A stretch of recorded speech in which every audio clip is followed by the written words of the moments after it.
Hey guys! Today I will teach you the opening theme of Bagatelle number 25 by Ludwig van Beethoven, also known as for Elise. I've had several students request to play this piece in the past.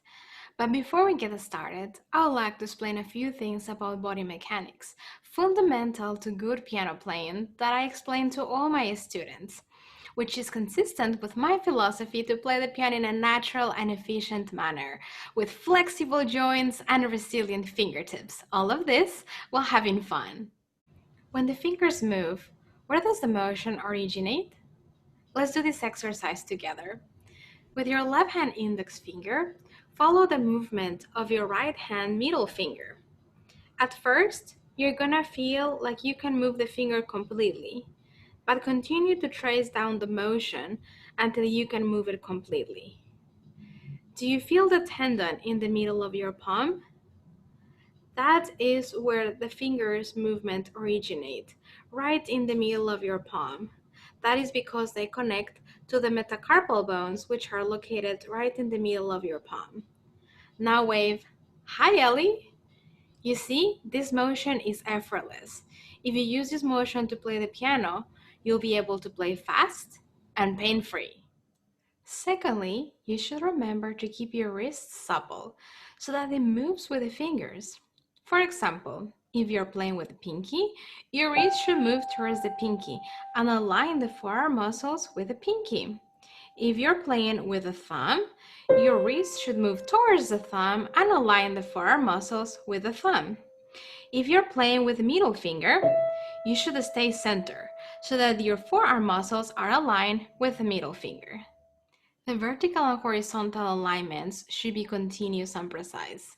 So far, we have looked into the horizontal alignment. Now let's talk about the vertical alignment. When we play the thumb, the wrist should be lowered. As we play the second finger, the wrist should be raised slightly. As Gorky Sandor describes it on his book on piano playing, and I quote, "The second finger's phalanx and metacarpal bone join at a higher point than the place where the thumb's metacarpal bone and wrist meet. As we continue to play the third and fourth finger, our hand and forearm muscles will continue to raise, all the way up to the fifth finger, which is going to be the highest point in the hand. In sum, we want to lower our thumb and we want to raise our hand for the pinky." Now, there is only one exception, and I hope this doesn't confuse you guys. When we have a slur, the beginning of the slur is going to have a downward motion, and the end of the slur is going to have an upward motion. For example, it's not the same to say content that content. Following this rule will allow you to phrase music in the correct way. So, having said that, if you start the phrase on a pinky, you're still gonna go down, but you're not gonna go quite as much down. Now, if you are going to end the phrase on a thumb, you'll still go up, but you wouldn't go up quite as much. Now let's dive into our piece for today. I'll demonstrate it first.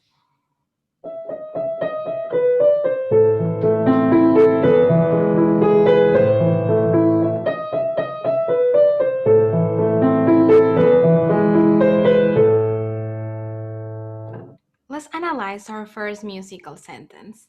But first, a little background about this piece. Musicologists haven't been able to agree what's the true story behind it. Some says that Beethoven wrote this piece for his student Teresa, who was teaching a younger girl, and also presumably that he might have had affection for her, romantical affection.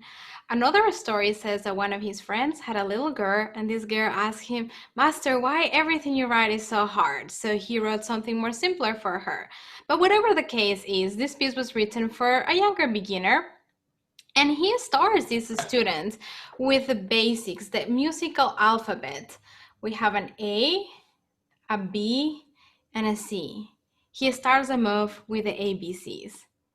This first sentence is made out of two parts, A, B, C. A, going to the B, going to the C. And now we're gonna add the most famous part. This piece is written in the key of A minor. We can tell that because there is no accidentals at the beginning, there is no sharps or flats, and also it starts on an A and it ends on an A. So for the left hand, we start with the scale degree number 1, Roman number 1. This Roman number 1 symbolizes that A is the first note in the A scale. Now, the second note that we're gonna see is E. E is gonna be the fifth note in relationship to A. A, B, C, D, E. So we're gonna cite Roman number 5. And then our A repeats. So we have a 1-5-1. That's one of the most common progressions in music. If putting hands together seems too challenging for you at first, no problem. Play only the downbeat on the left hand. The downbeat is the first beat on each measure, like this.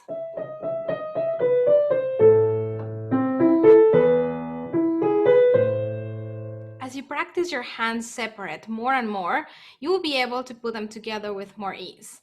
And thus, you'll be able to play like this.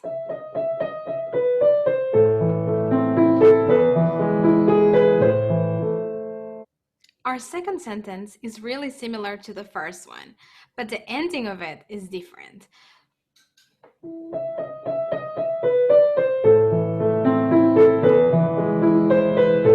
In music, it's really important that you look at patterns. So this pattern right here is going to be the same as the one we had at the beginning, with the only exception that there is this extra E. But then we're also gonna spell A-B, but then instead of doing A-B-C, we're gonna turn right back to the A. Now the left hand is gonna be exactly the same as the opening. We're gonna have an A, or Roman number 1, then we're gonna have a 5, which is gonna be our E, and then back to the A. So again, if hands together is too challenging for you, that is absolutely normal, especially if you're a beginner. So just try your downbeats.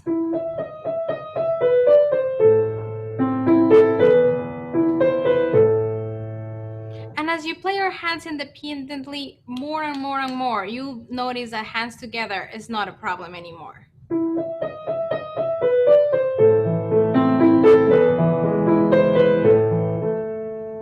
Now, a little disclaimer about this that I tell my students all the time. It's only 3. 1, 2, 3. Because this is one of the most popular pieces around, people feel like they can do as many as they want. But Beethoven only wrote 3. I hope you enjoyed this lesson. If you'd like to continue learning this piece, or perhaps another one, you can book your first free lesson at the Eastside Music School. Now, you stay safe, and I'll see you next time.